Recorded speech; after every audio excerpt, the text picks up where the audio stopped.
Olá pessoal, estamos de volta trazendo hoje o livro de Lamentações de Jeremias, o segundo livro atribuído ao profeta Jeremias.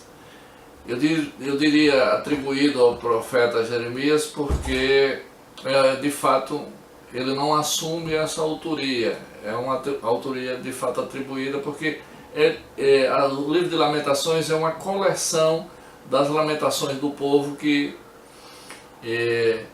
houve por bem colecioná-las, e dizem que foi o profeta Jeremias, até pelo estilo em que se encontram essas lamentações dispostas na Bíblia.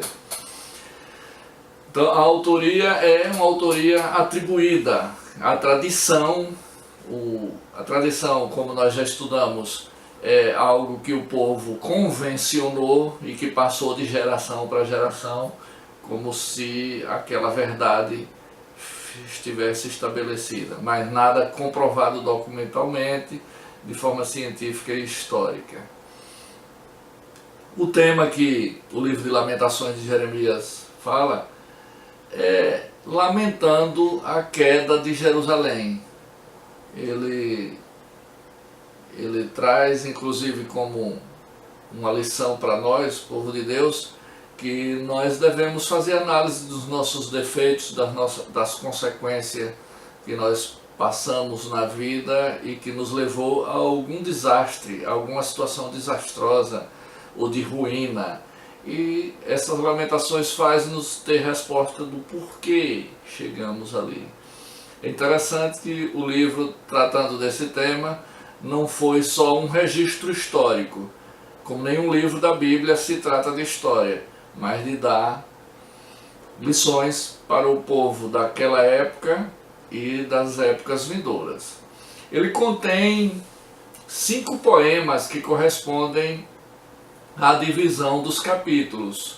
Isso não é tão interessante assim, mas só a título de curiosidade, o que nós queremos aqui trazer é as lições que isso nos remete, né? Então, lamentações pela aflição de Jerusalém. Ele começou a lamentar-se do capítulo 1 até o 22, pela aflição, o modo como Jerusalém vivia, oprimida pelas situações da conjuntura política, social, econômica. Então faz diversos lamentos dessa natureza. Lamenta pelo julgamento irado do Senhor. Então aí ele já toca no sentido ético do comportamento do povo, da visão que o povo tinha de vida, que contrariava a visão de Deus, a vontade de Deus. Então viver em dissonância com Deus vai ter consequências desastrosas, evidentemente. E Jeremias alerta em Lamentações pelo julgamento irado do Senhor. Ele aponta para que Deus julgaria aquele povo por conta daquele comportamento de um modo não muito pacífico.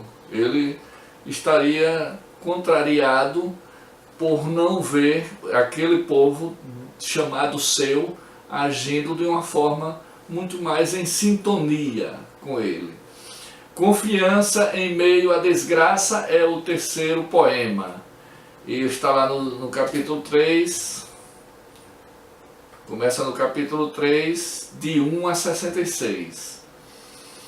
No capítulo 4, de 1 a 22, lamento pela queda de Jerusalém.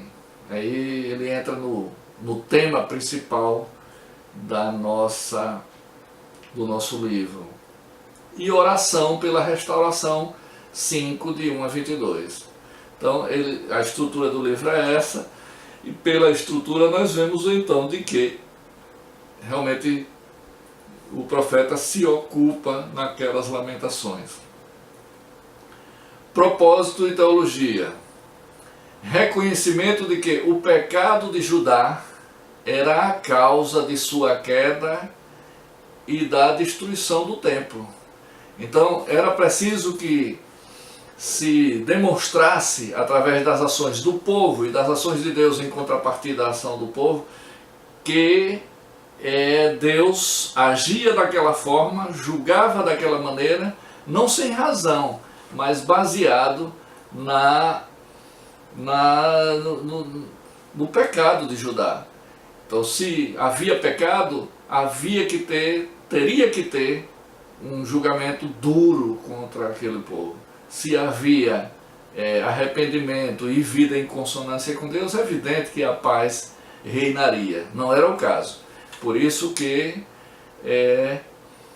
esse é o primeiro tema do propósito teológico do livro. E o segundo é reconhecimento da fidelidade e da compaixão de Deus. E da compaixão de Deus. Ou seja, nós precisamos reconhecer que Deus é fiel e é compassivo com relação aos nossos atos. Então não perdamos as esperanças mesmo diante da nossa infidelidade, porque Ele é fiel e Ele tem compaixão de nós. Valor ético e teológico, não há nenhum lugar como a nossa pátria. Mais ético do que teológico, mais ético do que teológico, esse primeiro valor. Mas um outro valor, mostra a face honesta da oração no meio da tragédia. Ora só, aí nós saímos da ética e vamos para o terreno espiritual. Por isso que os valores aqui são éticos e teológicos. E a fé cresce em meio da crise. Evidentemente que às vezes nós temos fé, mas na bonança ela não se exterioriza, ela não vem à tona, ela não é demonstrada a outros ou ao próprio Deus. Mas quando a crise se abate sobre nós, então teremos que demonstrar a nossa fé. Ou não, né? Às vezes não é possível demonstrar porque de fato não temos. A mensagem de Lamentações, porque quando se trata de teologia nós temos que ver então no conteúdo do livro que mensagem ela traz, o que de fato eu estou buscando ali, que estou aprendendo, que estou verificando. Então o livro de Lamentações está dizendo que mesmo em meio àquelas lamentações, que Deus aplicaria justiça, e essa justiça estaria muito próxima, muito próxima. Então não era motivo de se lamentar. Não era se aquele povo, o povo de Deus naquele momento, estivesse agindo em consonância com Deus.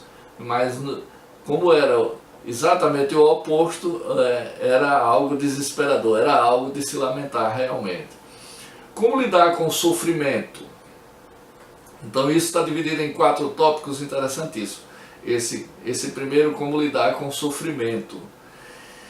Que muitos pensam que o chorar é muito mais uma demonstração de falta de fé, mas na verdade o chorar é o reconhecimento, ou chorar ou lamentar é o reconhecimento das nossas mazelas.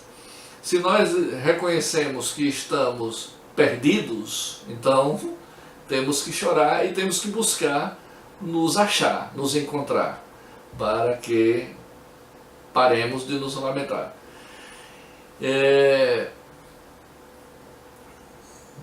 Quando o sofrimento chegar, confesse seus pecados. É interessante essa questão, que é um segundo tema tratado pelo profeta nas Lamentações de Jeremias. Quando o sofrimento chegar, confesse seus pecados. Isso que eu acabei de dizer agora há pouco. Há pessoas que entendem, se lamentam e só se lamentam, mas não buscam soluções para essas lamentações. Então é preciso que nós percorramos esse caminho da lamentação. Primeiro, determinar ou verificar ou detectar que estamos em situação, a nossa situação é ruim. Então lá no livro da Lamentação a situação deles é narrada como uma situação difícil, distante de Deus. E que essa situação, em face da justiça de Deus, era desesperadora. E no nosso caso, quando estivermos, nós também deveremos fazer assim, nos analisando como em estado de desesperança. Eles foram chamados a se confessar, como também eu gosto sempre de fazer o paralelo com a contextualização. Hoje nós somos chamados a nos confessar diante de Deus, a ver em que estamos errando e confessar a Deus a disposição de consertar. Nós também devemos nos confessar assim como o povo de Deus naquela época. Já em Lamentações, o profeta aponta para o futuro, mostrando que as nações, as gerações futuras deveriam se comportar desse modo. Quando o sofrimento chegar, reconheça seu juiz divino. Ou seja, reconhecer que Deus está a caminho para nos julgar é um sintoma claro de que nós precisamos nos corrigir para que esse julgamento seja de modo a nos beneficiar. Quando o sofrimento chegar, preste especial atenção aos líderes de Deus. Os líderes de Deus, eles apontavam o modo, pelo menos, como deveríamos viver, que ao contrário do que aquele povo estavam vivendo. Eles faziam pouco caso do que os líderes apontavam para que eles seguissem aquele caminho e então provavelmente teriam um julgamento melhor. Quando o sofrimento chegar também, o livro de Jeremias aponta para que ore pelo futuro, que nós tenhamos a hombridade de sabermos que nós não vamos resolver o nosso problema, mas que tem alguém que pode, que é o nosso Senhor, o Deus único e poderoso. E então nós orando a Ele, pedindo socorro a Ele, misericórdia, alcançaremos. Essa é uma da parte mais essencial do livro de Jeremias. E por último, quando o sofrimento chegar, espere em Deus. Não só ore, mas orar não de modo supersticioso, mas de modo a ter efetiva esperança em Deus. É essa a ênfase geral do livro de Jeremias, do livro de Lamentações de Jeremias. É reconhecer a nossa fragilidade e buscar a nossa fortificação em Deus. Deus nos abençoe. Na próxima aula estaremos com o próximo profeta.